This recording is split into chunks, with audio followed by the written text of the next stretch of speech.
সম্মানিত ভিউয়ার্স, আসসালামু আলাইকুম। ডিসেম্বরে সব প্রতিষ্ঠান যেহেতু বন্ধ থাকে, আমাদের প্রতিষ্ঠানও বন্ধ ছিল। আমরা সিদ্ধান্ত নিয়েছিলাম যে এই ইট পাথরের শহর থেকে কিছুটা নিজেকে আড়াল করতে বা দূরে কোথাও বেড়াতে যাব। এরকম একটি মনোবাসনা নিয়ে আমরা সিদ্ধান্ত নিয়েছি যে ভোলা উপদ্বীপ, ভোলা একটি দ্বীপ জেলার আরেকটি উপদ্বীপ চর কুকরিমুকরি, যেখান থেকে সমুদ্রের ভিউ পাওয়া যায়, সেখানে বেড়াতে যাব। সেই উদ্দেশ্যে আমরা ঢাকা গাজীপুর থেকে সদরঘাট ঘাটে গিয়েছি। গাজীপুর থেকে লঞ্চে ঘাটে গিয়েছি। সেখানে পার হেড 1,000 টাকা টিকিটে আমরা ভোলার বেতুয়া নামক স্টেশনে এখানে নেমেছি। ওই যে দেখতে পাচ্ছেন, আমাদের পরবর্তীতে ওই লঞ্চটা ছেড়ে এসেছে আধা ঘন্টা পরে। সেটা এখন তীরে ভিড়ছে, যাত্রী নামবে। তো সেখানে আমরা অবস্থান করেছি, নেমেছি। সেখান থেকে আবার পার হেড প্রায় 300 টাকা অটো ভাড়া দিয়ে কচ্ছপিয়া দ্বীপে এখানে আসতে হয়। এখান থেকে আবার স্পিড বোট বা লঞ্চে করে এই উপদ্বীপ চর কুকরিমুকরি যেতে হয়। এখানে ভাড়া খুব ব্যয়বহুল। যদি কেউ আপনারা এখানে আসতে চান, আপনাদের আশা করি ভালো লাগবে। আমাদের ভালো লেগেছে, আশা করি আপনাদেরও ভালো লাগবে। যদি কখনো সময় সুযোগ হয় তাহলে চর কুকরিমুকরি এখানে নেটে সার্চ দিয়ে দেখে আসবেন, ভালোই লাগবে। তো অবশ্যই জেনে শুনে আসতে হবে। যদি জেনে শুনে না আসেন তাহলে আপনার ভাড়াগুলো প্রত্যেকটি স্টেশন থেকে স্টেশন এই ভাড়াগুলো আপনার অনেক খরচ পড়ে যাবে। আর যদি জেনে শুনে আসেন, জানাশোনা থাকে, তাহলে আপনি এটা কম খরচে এই ট্যুরটা সারতে পারবেন। যদি লঞ্চে আমরা এখানে এই যে স্পিড বোটে যাচ্ছি, স্পিড বোটের ভাড়া 10 মিনিটে ভাড়া পার হেড 200 টাকা। কিন্তু এটা যদি লঞ্চে আসেন, আবার এটা হয়তো 10 মিনিটের জায়গায় আধা ঘন্টা লাগবে বা 20 মিনিট লাগবে। তো ভাড়া হচ্ছে 70 টাকা। তো আমরা যাচ্ছি সামনের দিকে, দুপাশে অনেকটাই সুন্দরবনের মতোই ফিল, ভালোই লাগে। ঘন জঙ্গল, ছোট ছোট নৌকাও ওই যে ভিড়িয়ে রেখেছে, জোয়ার ভাটার সময় এরা এদিকেই থাকে। দ্রুতগতিতে স্পিড বোট ছুটে চলেছে। আমরাও যাচ্ছি আমাদের গন্তব্যের দিকে, চর কুকরিমুকরি। মাছ ধরে নিয়ে আসছে, মাছের দাম খুবই কম এখানে। যেখানে আমাদের এলাকায় 1 কেজি চিংড়ির মূল্য প্রায় 1,000 টাকা বা তার চেয়ে বেশি, ছোট হলে একটু কম। কিন্তু ওখানে দেখা যায় যে অনেক, প্রায় 10-15 কেজি ছোট চিংড়িগুলো মাত্র 200 থেকে 250 টাকা। আমরা মাছের বাজারে গিয়েছিলাম। এই যে একটি লঞ্চ যাচ্ছে মাছ শিকারে, গভীর সমুদ্রে বড় বড় নৌকাগুলো, এগুলো গভীর সমুদ্রে এরা জাল ফেলে মাছ ধরে। গ্রামীণ দৃশ্য। আমরা ছুটে চলেছি সরু খাল দিয়ে। আমাদের গন্তব্য চর কুকরিমুকরিতে। অনেকে ভিডিও করছে, অনেকে যাচ্ছে এই চরে, অনেকের আত্মীয় বাড়ি আছে বা অনেকের বন্ধুবান্ধব আছে। আমাদের কোনো বন্ধুবান্ধব নেই। আমরা এখানে ঘুরবো ফিরবো। তাবু আছে, তাবু ভাড়া করে, সেখানে হোটেলও আছে। হোটেলের খাবারের মান মোটামুটি ভালোই, খারাপ না, তবে একটু ব্যয়বহুল, এক্সপেন্সিভ। সবাই ভিডিও করছে তাদের এই আনন্দ ঘন মুহূর্তগুলো, তারা সবাই ক্যামেরা বন্দি করছে, আমিও করছি। আমিও দেখবো, আপনাদেরকেও দেখানোর চেষ্টা করব। এখানে নদীটা একটু প্রশস্ত,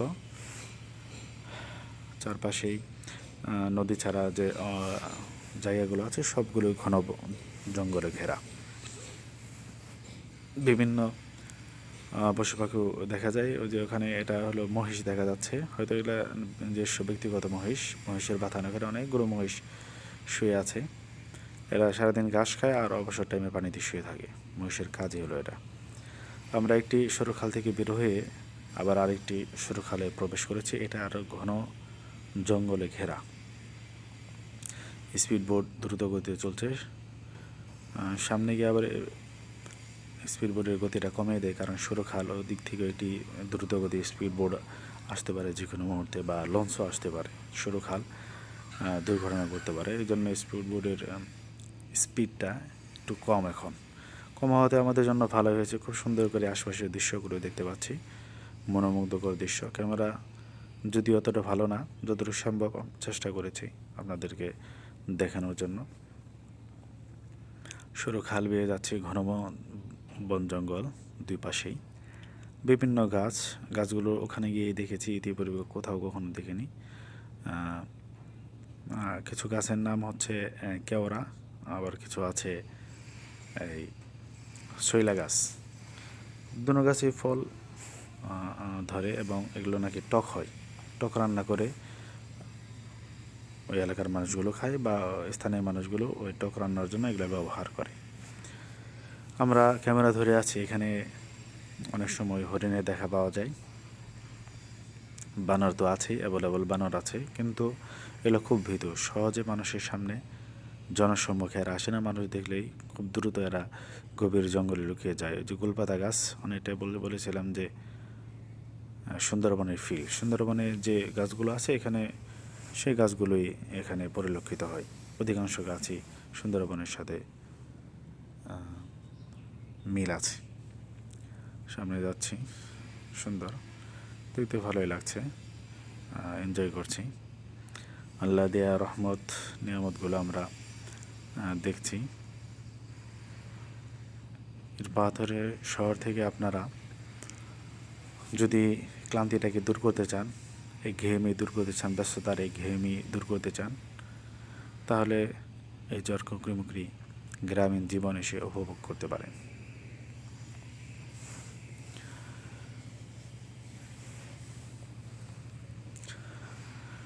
স্পিডবোট একটু ধীর গতিতেই চলছে। সকালে রোদটা অনেক উপরে উঠে গেছে। আমরা যখন লঞ্চঘাটে নেমেছি তখন সূর্য তখনও উঁকি দেয়নি। পূর্ব দিগন্তে লালিমার রেখা আমরা দেখতে পেয়েছি। ঠিক ওই টাইমে ফজরের পরে আমরা বেতোয়া ঘাটে আমাদেরকে নামিয়ে দিয়েছে।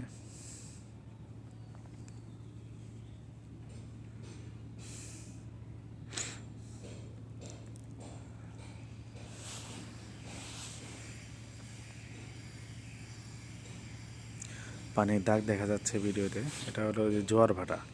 হঠাৎ করে এখানে পানি অনেক বেড়ে যায়, আবার কমে যায়। এই জোয়ার ভাটা এটা ওই দক্ষিণ অঞ্চলেই সব জায়গায় হয়ে থাকে।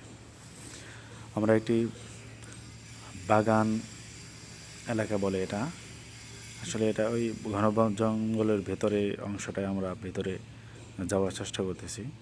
এখানে অনেকগুলো বানর দেখতে পেয়েছিলাম গাছে, শত শত বানরের ঝাঁক। কিন্তু আমাদের দেখা মাত্রই এরা খুব দ্রুতই গভীর জঙ্গলের দিকে, জঙ্গলের ভেতরে লুকিয়ে যাওয়ার চেষ্টা করছে। আমাদের সাথে ভুলেও তারা দেখা দেবে না। আমরাও চেষ্টা করছি সামনের দিকে এগিয়ে তাদেরকে ক্যামেরাবন্দি করতে।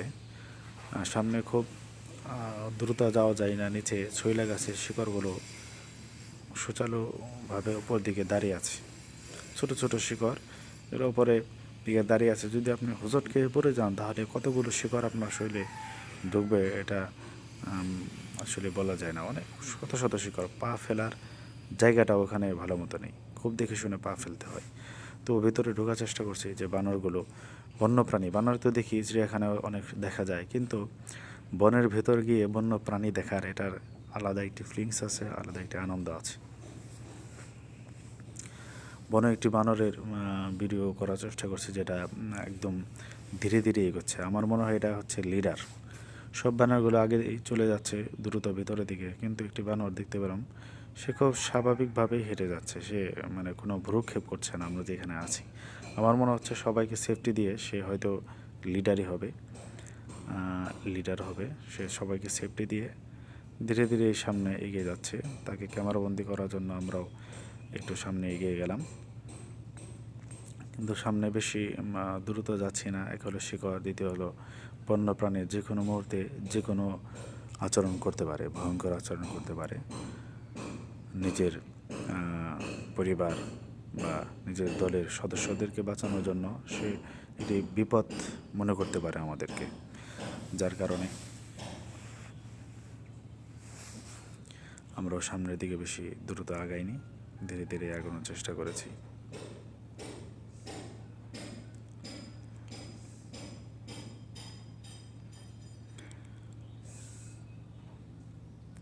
ক্যামেরায় ও যে ভিতর দিয়ে বরম বাড়ানোটা যাচ্ছে, ওটা খুব স্বাভাবিকভাবে যাচ্ছে। অবশ্যই লিডার হবে।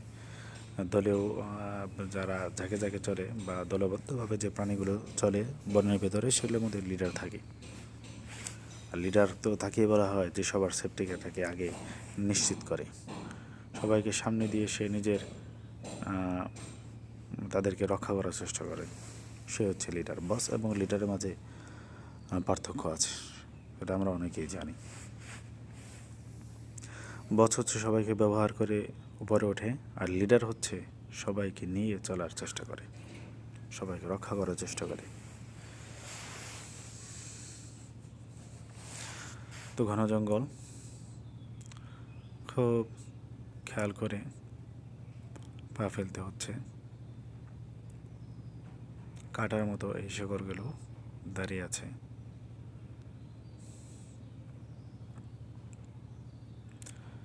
এই লম্বা লম্বা গাছ। আশ্চর্যের বিষয় হলো আল্লাহ তাআলার নিয়ামত এগুলো। এই যে দ্বীপ জেলাগুলো, সাগরের পাশে যে অঞ্চলগুলো আছে, সাগরের পাশ ঘেঁষে এই লম্বা লম্বা গাছগুলো ঘন জঙ্গলের মতো দাঁড়িয়ে আছে, এক একটা 70 ফিট 80 ফিট উঁচু হয়ে। আল্লাহ তাআলার রহমত আমি মনে করি যে এটাই, যে সাগরের পাশে থাকা সত্ত্বেও সাগরের যে তাণ্ডব, ভয়াবহ তাণ্ডব আমরা বিভিন্ন সময় খবরে দেখতে পাই, সেই তাণ্ডবগুলো এই গাছগুলো এই